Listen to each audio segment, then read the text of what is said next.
Rəqib də sarılardı, bu da müdafiəçilərdir. Ayxan sənə də aid. Ayxan, biz qırmızılarıq. Düz deyil?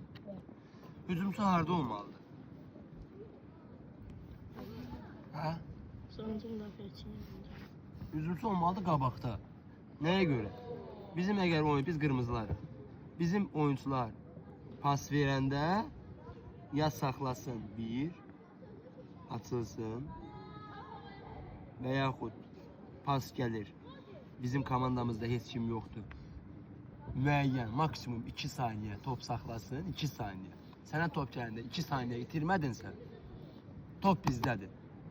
Yox, top gələn kimi ittin, rəqib avtomatik itirdin, rəqib avtomatik yenə bizim üstümüzə şey edəcək, hücum edəcək.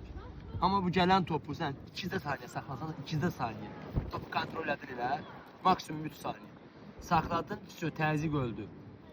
Bizim oyuncular açılırlar. Burada sənin işin bir dənə qoydun, açıldın. Və yaxud bu tərəfdən açılırlar. Verdin, açıldın. Sən oyunda. Gəlirsən bura. Orta yarım müdafiəçinin yanına. Bəs yaxşı, buradakı oyuncular və yaxud müdafiəçi, sağ müdafiəçi ola bilər də rəqib sıxdı, məcbur qaldı, uzun pas vermək istədi. Sən hardasan burada? Sənə də aid Hüseyin. Hücumçunun yeri, top buradadır. Bu tərəf açıldı. Top bura getdi. Bu tərəf açıldı. Yəni hücumçunun işi ancaq buralarda fırlanmaqdır. Yalandan yox. Top hara istiqamətlənirsə, məsəl üçün top gəldi orta xəttə, deməli, çatdı orta xəttə. Biraz oyuncunu aparırsan, məsəl üçün buradasan. Bir də üst qabağa istəyirsən belə aradan və yaxud havadan versin sənin qabağına. Yox, sən əgər üzü belə top istəyirsən ancaq, sən heç qol vura bilməzsən heç oyunda. Hərəkət, ən azından burada hərəkətli olmalısan.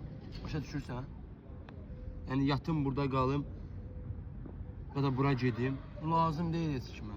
Burada buranın öz işini yerinə yetirən futbolçular var. 2 dənə orta yarım müdafiəçi var. Sənin işin hücumçudur. Top gəlir, saxladın, pas verdin. Və yaxud buradan prostel varsa birinci dirəkdə olmalısan. Birinci dirəkdə mütləq şəkildə hücumçunun işi odur. Əgər buradan top qaldırırsa bizim oyuncumuz, sən birinci dirəkdə olmalısan.